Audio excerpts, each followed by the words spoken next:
ଓଡ଼ିଆ ରଚନା ଉତ୍ତମ ଛାତ୍ରର କର୍ତ୍ତବ୍ୟ। ଉପକ୍ରମ। ଇଂରାଜୀରେ ଗୋଟିଏ ପ୍ରବାଦ ଅଛି, ଯାହାର ଅର୍ଥ ଆଜିର ଶିଶୁ କାଲିର ଶାସକ। ସାନ ପିଲାମାନେ ହିଁ କ୍ରମେ ବଡ଼ ହୋଇ ଦେଶ ଚଳାଇବାର ଦାୟିତ୍ୱ ନେଉଛନ୍ତି। କଞ୍ଚା ମାଟିରେ ସହଜରେ ଯେକୌଣସି ପ୍ରକାର ଛାଞ୍ଚ ଗଢ଼ା ଯାଇପାରେ, ଠିକ୍ ସେହିପରି ବାଳକ ବା ତରୁଣର କୋମଳ ମନରେ ଯେକୌଣସି ଧରଣର ଶିକ୍ଷାର ପ୍ରଭାବ ଅତି ସହଜରେ ପଡ଼ିଥାଏ। ତେଣୁ କଥାରେ ଅଛି, ଯାହା ନୁହିଁଛି ବାଳକାଳେ, ତାହାକି ହୋଇବ ପାକଲା ବେଳେ। ଏଥିରୁ ଜଣାପଡ଼ୁଛି ଯେ ଛାତ୍ର ଜୀବନ କେତେ ମୂଲ୍ୟବାନ ଓ ଗୁରୁତ୍ୱପୂର୍ଣ୍ଣ।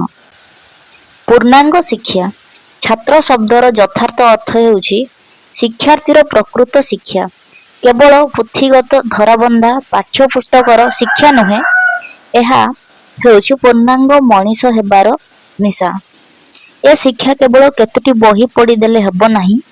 ଏଥିସକାଶେ ଲୋଡ଼ା ସାଧାରଣ ଜ୍ଞାନ, ଉପଯୁକ୍ତ ବ୍ୟବହାର, କର୍ତ୍ତବ୍ୟନିଷ୍ଠା ଏବଂ ନିଜର ବନ୍ଧୁ ଓ ପ୍ରତିବେଶୀମାନଙ୍କ ପ୍ରତି ଉଚିତ ଆଚରଣ। ଆଦର୍ଶ ଛାତ୍ର। ସ୍ୱାସ୍ଥ୍ୟ ହିଁ ସମ୍ପଦ। ତେଣୁ ଆଦର୍ଶ ଛାତ୍ର ପ୍ରଥମେ ନିଜ ସ୍ୱାସ୍ଥ୍ୟ ବିଷୟରେ ସଚେତନ ହେବାକୁ ପଡ଼ିବ। ଦୁର୍ବଳ ବା ରୋଗାକ୍ରାନ୍ତ ଦେହରେ କୌଣସି ବଡ଼ କାମ କରିବା ସମ୍ଭବ ନୁହେଁ। ତେଣୁ ନିୟମିତ ଭାବରେ ବ୍ୟାୟାମ କିମ୍ବା ଫୁଟବଲ, ହକି ଇତ୍ୟାଦି ଦୈହିକ ପରିଶ୍ରମମୂଳକ ଖେଳ ଖେଳିବାକୁ ପଡ଼ିବ।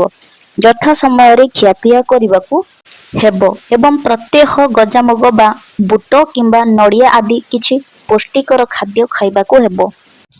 କାର୍ଯ୍ୟ ନିର୍ଘଣ୍ଟ। ଉତ୍ତମ ଛାତ୍ରକୁ ପ୍ରତିଦିନ ସକାଳେ ଗୋଟିଏ କାର୍ଯ୍ୟ ନିର୍ଘଣ୍ଟ ତାକୁ ଯଥାଯଥ ମାନିବାକୁ ପଡ଼ିବ। ପାଠପଢ଼ା ସମୟରେ ସେ ମନ ଲଗାଇ ପାଠ ପଢ଼ିବ। ପୁଣି ଦୈନିକ କିଛି ସମୟ ମହାପୁରୁଷମାନଙ୍କ ଜୀବନୀ, ଜ୍ଞାନ ବିଜ୍ଞାନର କଥା, ସମ୍ବାଦପତ୍ର ଇତ୍ୟାଦି ପଢ଼ିବ। ଏହା ଫଳରେ ଭବିଷ୍ୟତରେ ସେ ଗୋଟିଏ ଗ୍ରନ୍ଥକୀଟ ନ ହୋଇ ଯଥାର୍ଥର ଜ୍ଞାନୀ ବ୍ୟକ୍ତି ହେବ। କର୍ତ୍ତବ୍ୟନିଷ୍ଠା। କର୍ତ୍ତବ୍ୟନିଷ୍ଠା ଉତ୍ତମ ଛାତ୍ରର ମୂଳମନ୍ତ୍ର। ବିଶୃଙ୍ଖଳା ଜୀବନକୁ ଧ୍ୱଂସ କରିଦିଏ। ଯେଉଁ ସମୟରେ ଯାହା କରିବାର କଥା ସେହି ସମୟରେ ତାକୁ କରିବା ଉଚିତ। ନିତାନ୍ତ ଅପାରଗ ହୋଇ ଉଚିତ କର୍ମରେ ହେଳା କରିବା ଅର୍ଥ କର୍ତ୍ତବ୍ୟରେ ହେଳା କରିବା। ବ୍ୟବହାର। ବ୍ୟବହାର ହେଉଛି ମଣିଷ ହୃଦୟର ଦର୍ପଣ। ଶିକ୍ଷକ ଏବଂ ଗୁରୁଜନମାନଙ୍କ ପ୍ରତି ଶ୍ରଦ୍ଧା ଓ ସମ୍ମାନ, ପୁଣି ନିଜଠାରୁ ସାନମାନଙ୍କ ପ୍ରତି ସ୍ନେହ ଓ ବନ୍ଧୁତାପୂର୍ଣ୍ଣ ବ୍ୟବହାର ଉତ୍ତମ ଛାତ୍ରର ପରିଚାୟକ।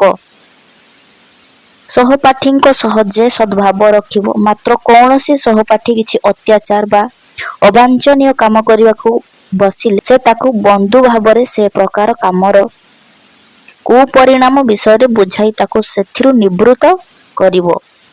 ସେ ହିଁ ପ୍ରକୃତ ବ୍ୟବହାରର ମର୍ମ ବୁଝିଛି।